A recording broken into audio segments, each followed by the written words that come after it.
Bem-vindos a mais um vídeo do canal Conhecimentos da Humanidade. E Léo, mais um vídeo em parceria com o blog acervofilosófico.com, um texto de Juliana Manucci, certo?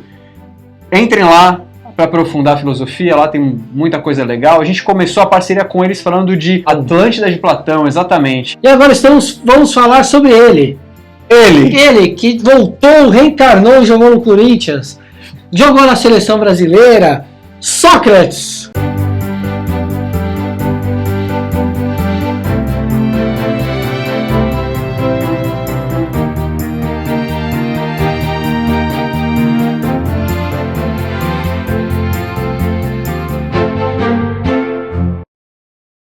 Em um vídeo anterior, a gente já falou sobre os filósofos conhecidos como pré-socráticos.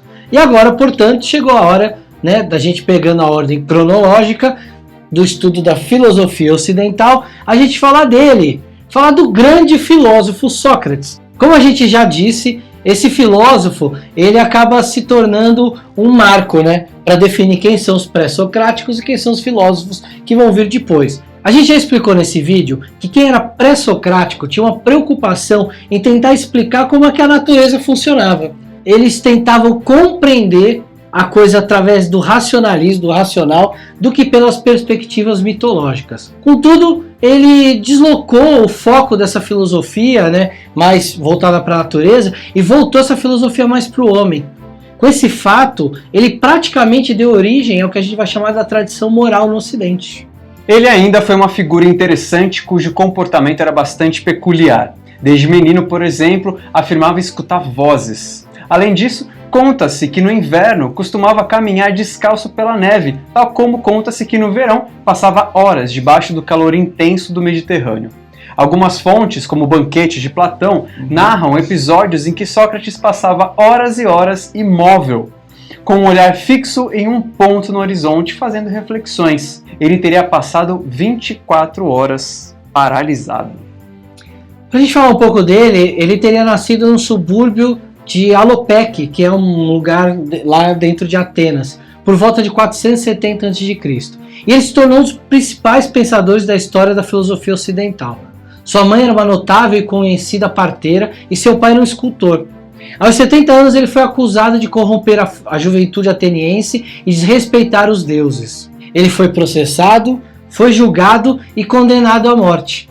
Os últimos momentos de sua vida foram narrados por Platão num diálogo intitulado Fédon, cujo final possui as seguintes palavras: assim morreu nosso amigo, o melhor, mais sábio e mais justo dentre todos os homens que conhecemos.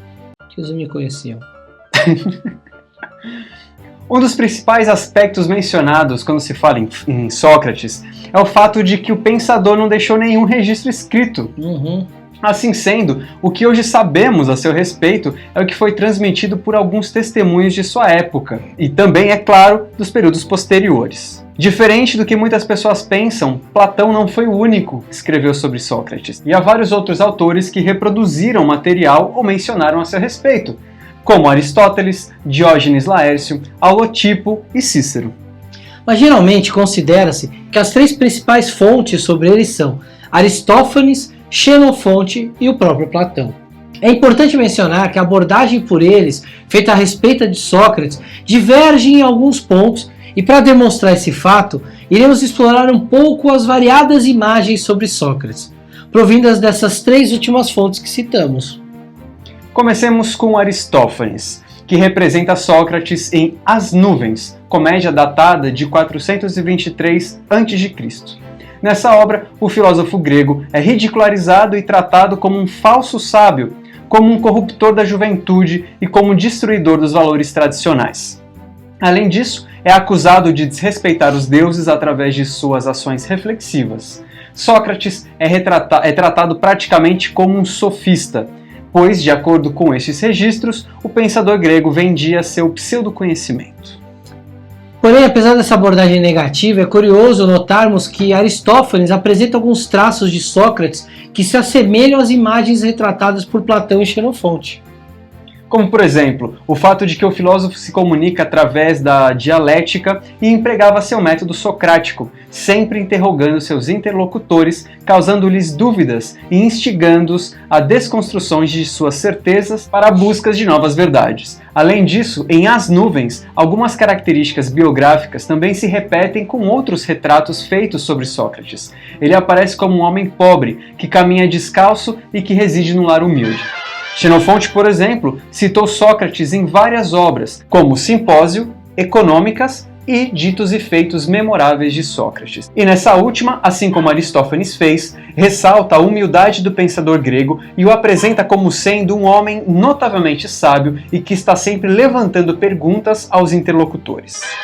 Por fim, mencionaremos agora a obra de Platão, que foi um discípulo e um grande admirador de Sócrates. De acordo com algumas fontes, Platão teria nessa época 20 anos e Sócrates teria 60 anos. Eles teriam convivido por um período de 10 anos. Nos legados platônicos, Sócrates geralmente assume o papel de protagonista, conduzindo com uma imensa sabedoria todos os diálogos dos quais ele participava. É retratado de maneira bastante positiva como um homem virtuoso e possuidor de grande conhecimento, sendo visto por Platão como um verdadeiro herói. Sua humildade é notavelmente destacada, assim como menciona-se um modo socrático como característica marcante de seus debates. De maneira geral, nos diálogos escritos por Platão, seu mestre costuma aparecer em locais como ginásios, praças públicas e banquetes, sempre cercado por personagens com os quais irá dialogar. Sócrates tornou-se uma verdadeira marca dos textos deste seu discípulo, e sua presença, conforme mencionado, é muito notável. Platão é considerado o maior e mais seguro reprodutor do pensamento e da imagem de Sócrates, e certamente suas obras representam a fonte mais segura sobre esse assunto. Vamos abordar alguns aspectos importantes sobre a filosofia dele. Como dissemos, ele colocou o homem no centro do pensamento e a partir disso estabeleceu que a alma, ou seja, a razão, consistia na essência do ser humano, uma vez que é a razão que o diferencia de outros seres vivos. Assim sendo, entendia que era preciso cuidar da alma, preservá-la e tê-la como foco. A partir dessas concepções, Sócrates propôs uma definição do que era virtude. Para ele, ela significaria aquilo que torna uma coisa boa, perfeita naquilo que é a própria coisa. Seria agir em conformidade com a própria natureza. Essa definição não se aplica apenas ao homem, mas também aos animais e instrumentos. Por exemplo, a virtude de um cão seria ser um bom guardião. A partir disso, Sócrates definiu qual seria, portanto, a virtude do ser humano. Agir segundo a própria razão, que era compreendida como a sua essência. Assim, ser virtuoso consistia em ser aquilo que se deve ser, e sua maneira de agir acarretaria consequentemente na felicidade. O caminho para a virtude era o conhecimento e a ciência. Aquilo que tem valor é aquilo que nutria a alma, ou seja, que nutre e age em função da razão. Em contraponto, encontra-se os bens materiais, o corpo, a fama, o poder e a riqueza, que não são capazes de nutrir a alma humana, não agregam nada ao pensamento racional e, consequentemente, não eram vistos como virtuosos, mas sim como coisas perigosas e danosas. Os filósofos consideravam também que o mal consistia na ignorância do bem, pois uma pessoa só poderia cometê-lo se não possuísse conhecimento da virtude, portanto, do que é bom, uma vez que este encaminha o ser humano para a felicidade. Nós vamos falar agora de daimon, que é uma palavra que tem um significado e até um entendimento difícil, devido às várias sobreposições de significados que ela recebeu ao longo do tempo, principalmente na tradição da antiga Grécia. Na mitologia, narrada pelo poeta Hesíodo, os daimones eram homens nobres que pertenceram a uma geração de ouro e que, por determinação de Zeus, foram transformados em seres imortais e prudentes guardiões, com a incumbência de vigiar as decisões e as ações dos homens mortais. Os pré-socráticos entendiam o daimon como uma referência do intelecto sem correspondência a um ente ou algo que exista concretamente, Entretanto, o imaginário popular encarregou-se de atribuir-lhe uma realidade própria, aos quais cultuavam e ofereciam oferendas. Na esfera da explicação racional, os filósofos gregos pensavam o daimon relacionado à prudência, atuando no momento de se fazer um juízo e auxiliando o homem na árdua tarefa das decisões. Exatamente. Não obstante os diversos significados aplicados à palavra daimon, ele carrega sempre o sentido de algo externo, que dispõe a conduta humana, ou ethos, como é conhecida, mas não necessariamente a determina. Seria uma disposição interior recebida pelos deuses por intermédio de um daimon. Através de Platão, nos relatos sobre o julgamento de Sócrates, essa concepção está em conformidade com o que ele confessa a respeito de uma inspiração que lhe vem de um deus ou de um gênio. Uma voz desde a infância que se produz e que, quando se faz ouvir, sempre o desvia do seu intento, do que ele tem que fazer, mas nunca o obriga. Para o pensador grego, a filosofia era uma missão que lhe fora transmitida por essas vozes interiores, e seus próprios atos costumavam ser realizados conforme conselhos, orientações e inspirações dessas supostas entidades que se comunicavam com ele. Esse daimon, na verdade era uma entidade, não dava nenhuma ordem para Sócrates, apenas o aconselhava em determinadas ocasiões. Certa vez, inclusive, esse misterioso gênio pessoal teria dito ao filósofo algo curioso: não ouse se meter em política. Pois é, né? Posteriormente, até os dias de hoje, muitos autores, pensadores e historiadores discutem sobre esse fato e têm opiniões divididas em relação a esse daimon socrático. Para se ter uma ideia, alguns padres da igreja, tal como Cipriano e Tertuliano, consideram que o daimon socrático era uma figura satânica. Por outro lado, pensadores como São Justino ou Santo Agostinho acreditavam que o filósofo grego se comunicava com uma espécie de ser angelical. Além disso, há quem pense que Sócrates possuía uma patologia e que essas vozes, portanto, proviam de estados psicológicos. Outros ainda acreditam que as vozes eram inventadas. Enfim, esse fato se tornou mais um enigma acerca da vida dele. Será que ele era esquizofrênico? Será que ele era médium? Será que ele tinha um encosto? Será que ele tinha um guia espiritual? Ou será que tudo isso é só para dizer que ele não era um gênio e que tinha alguém que soprava as coisas para ele? A frase "só sei que nada sei" tornou-se bastante conhecida no Ocidente. Essa expressão se refere ao não saber socrático. Vamos explicar melhor a origem desse termo. Certa vez, Querefonte, grande amigo de Sócrates, foi fazer uma consulta no oráculo que se situava no templo de Apolo, o oráculo de Delfos. Querefonte, na ocasião, apenas por brincadeira perguntou: "Ó Apolo, quem no mundo é mais sábio que meu amigo Sócrates?" A resposta foi simples: ninguém é mais sábio do que Sócrates. Quando o próprio Sócrates soube desse fato, ficou bastante intrigado, pois ele sempre dizia que nada sabia. Mas certa vez, conforme é contado na Apologia escrita por Platão, o pensador finalmente compreendeu a razão pela qual ele seria o homem mais sábio. Nesse mesmo texto, mostra que Sócrates ficou inconformado com a resposta dada pelo oráculo e, tentando entender essa resposta, ele decidiu conversar com um político que todos consideravam que era um profundo sábio. Mas, após estabelecer um diálogo com esse cavalheiro, ele percebeu que o sujeito não possuía nenhuma sabedoria. Vejamos um trecho da obra Apologia, no qual, após o encontro, Sócrates finalmente entende o que o oráculo disse. Então, fui embora. Mas levei comigo essa reflexão: por mais ignorante que eu seja, ao menos sou mais sábio do que esse homem. O mais provável é que nenhum de nós saiba coisa alguma, mas alguns pensam saber, enquanto eu tenho consciência de que nada sei. Dessa forma, Sócrates concluiu que o reconhecimento da ignorância é o primeiro passo para a aquisição da sabedoria. A partir de então, ele se propôs a tentar despertar a mente de outras pessoas. Ele era muito provocativo, estava sempre fazendo perguntas, tentando fazer com que elas se conscientizassem de suas ignorâncias. Sócrates costumava caminhar pelas ruas e praças públicas de Atenas, abordando pessoas diferentes e fazendo a elas uma série de perguntas. Essas... cara chato, né? Você andando na rua, por que você anda desse jeito? Por que sua camisa é branca? Por que você usa esse pano? Eu disse, caralho, quem é você? Pô, vai cuidar da sua vida. Maluquice, Sócrates. Essas indagações visavam conduzir os interlocutores ao reconhecimento de suas ignorâncias, que, como dissemos, seria o primeiro passo para a sabedoria. Pô, tá chato, né? Ficava fazendo pergunta, o cara não sabia responder, o cara saia de lá e fala, cara, eu sou burro pra caralho, e ir embora pra casa chorar. Esse é o método socrático. Bom, ele fazia isso através de uma desconstrução das opiniões que as pessoas acreditavam erroneamente e que eram fatos verdadeiros. Conheço uns caras que são assim. Eles acreditavam numa coisa e eles desconstruíam essa crença. Para mostrar que aquilo era um padrão construído e não era um fato verdadeiro. Isso. Assim como esses questionamentos em série, feitos por Sócrates, os interlocutores podiam repensar seus valores, suas ideias e procurar arquitetar um conhecimento novo, sólido, justificado, verdadeiro e conceitual, diferenciado da mera e falsa opinião que antes eles nutriam. Esse tipo de diálogo ele era desenvolvido dialeticamente, isso é, através de uma contradição de ideias que eram discutidas para que se chegasse a uma verdade concreta. A dialética foi, portanto, um instrumento filosófico utilizado por Sócrates.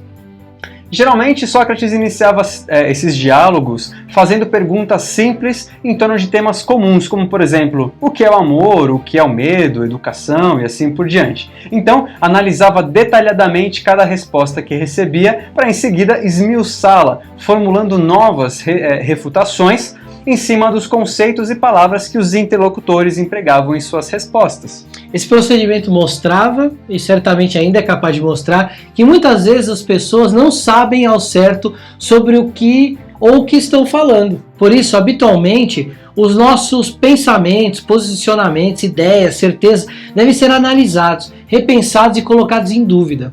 Um fato curioso é que Sócrates nem sempre possuía respostas para as perguntas que ele mesmo fazia. Olha aí.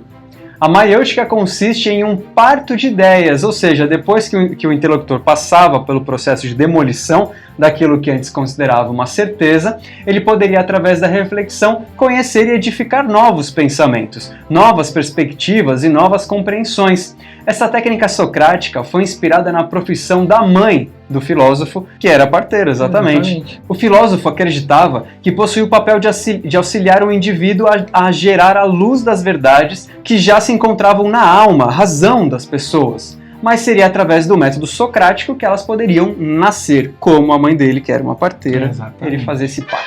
Bem, por causa desse comportamento que Sócrates tinha, ele acabou sendo preso e foi a julgamento em 399 a.C., quando contava já com 70 anos de idade. Ele foi, de acordo com Platão, acusado de 2 crimes. O primeiro, o de corromper a mocidade, e o segundo, de não crer nos deuses em que o povo crê, mas em outras divindades novas. Tratava-se de um julgamento por razões políticas, e as acusações contra Sócrates constituíam de um ardil na opinião de Xenofonte. Ele foi julgado por um tribunal com cerca de 500 membros escolhidos por sorteio entre a população, como era no sistema democrático lá em Atenas. Entre esses representantes da cidade, havia aqueles que o admiravam, os jovens principalmente, e outros que o difamavam por prejudicar seus interesses. Sócrates, por suas virtudes, ensinava com sabedoria e não cobrava nada por isso, indispondo-se abertamente com os sofistas, que ao contrário eram profissionais que procuravam os jovens ricos e da alta sociedade por interesse em receber dinheiro a pretexto de ensinar. Quanto ao crime de corromper a mocidade, argumenta Sócrates: outra coisa não faço, senão andar por aí persuadindo-vos, moços e velhos, a não cuidar tão aferradamente do corpo e das riquezas, mas de melhorar o mais possível a alma, dizendo que a virtude não vem das riquezas, mas que as riquezas provêm das virtudes. Estou eu corrompendo a mocidade? Quanto ao crime de crer em outras divindades em detrimento aos deuses, Sócrates, em sua autodefesa, alegando que os daimones, conforme diz a tradição, são filhos dos deuses, questionou os inquisidores de como poderia um homem acreditar que existissem filhos dos deuses sem admitir a existência dos deuses. Exatamente. Embora os acusadores do crime de Sócrates pediam a pena de morte ao final do julgamento, como de costume, o culpado poderia proferir a própria pena. Esperava-se que Sócrates determinasse uma outra penalidade mais branda, como o pagamento de uma multa ou o exílio. Isso seria acatado com alívio pelo júri popular, constrangido a condenar um sábio e virtuoso cidadão de Atenas. Mas ele não fez uso desse recurso. seria admitir a própria culpa. E se estava sendo acusado com pena prevista, que assim se cumprisse. O tribunal não teve outra opção senão a contragosto condená-lo à morte. Ao despedir-se dos cidadãos ali reunidos, suas palavras tranquilas foram: bem, é chegada a hora de partirmos, eu para a morte e vós para a vida. Quem de nós segue o melhor caminho, ninguém sabe, exceto Deus.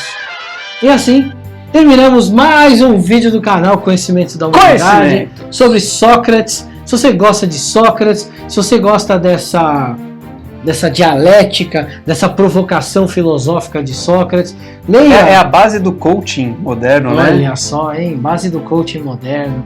É aquilo que os Exus gostam de fazer com você na gira de Umbanda, te provocar. Olha só como eles são socráticos. Se você gosta, dá uma lida também na história sobre as 3 peneiras de Sócrates, que falam da verdade, da bondade, da honestidade. É bem legal essa metáfora, né? Dá uma pesquisada lá que é bem bacana. Recados.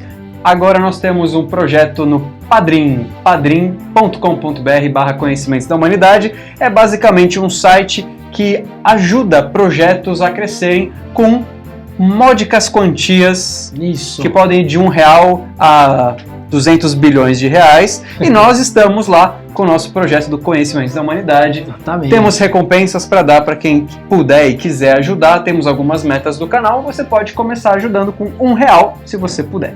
Claro. Então ajuda a gente se você gosta do canal, gosta do nosso projeto. É uma forma da gente conseguir mais tempo para se dedicar a gravações, a pesquisas, a roteiros. Quem sabe aí no futuro próximo ter mais de um vídeo por semana, ter 2, 3 vídeos por semana. Quadros diferentes Que vão demandar mais recursos de equipamento e de tempo. Então é isso que a gente está visando, é reinvestir no canal para conseguir melhorar aqui o que a gente faz. Espero que vocês gostem. Sim. A gente gravou aí alguns vídeos de filosofia. Gravamos vídeos de todas as áreas de conhecimento humano. Ó. Conhecimento. Que pretensão nossa. A gente quer agradecer de novo a Juliana Vanucci. E nesse roteiro também, que teve a colaboração do Pedro Bracchiali. Valeu, obrigado. Acessem lá. acervofilosófico.com. Esse é mais um roteiro que foi feito por eles e que a gente está gravando aqui no canal. Então, gente, curte o vídeo, compartilha lá no YouTube. Temos simpósio daqui a pouco. Já em novembro, agora, dia 11 e 12 de novembro, simpósio de Hermetismo. Enquanto a gente está gravando esse vídeo, tem as últimas vagas lá. Então, se ainda tiver vaga, se inscreve, tá imperdível o simpósio desse ano. Vai ser em São Paulo, capital. Nós estaremos lá. Numa mesa redonda. Palestrando, filosofando como Sócrates, né, numa mesa redonda. Estaremos lá, provocando vocês a pensarem e a refletirem sobre isso. A gente pode tomar um café. Podemos tomar uma cerveja também, eu e ele um suco de goiaba. Nos vemos lá para quem puder ir. Valeu. E se inscreva no canal. Isso. Valeu. Olha que coisinha mais bonitinha. Você estava atrapalhando. Nossa ideia com esse vídeo é dar uma boa introdução. Introduzida em vocês sobre Sócrates. Ele acaba se tornando um marco, né? Mas é Marco ou é Sócrates? Ai, meu Deus. Depois fala das minhas piadas. Posicionamentos, ideias e certezas devem ser analisados, repensados e colocados para que a gente não se perca na hora de ler um texto, por exemplo.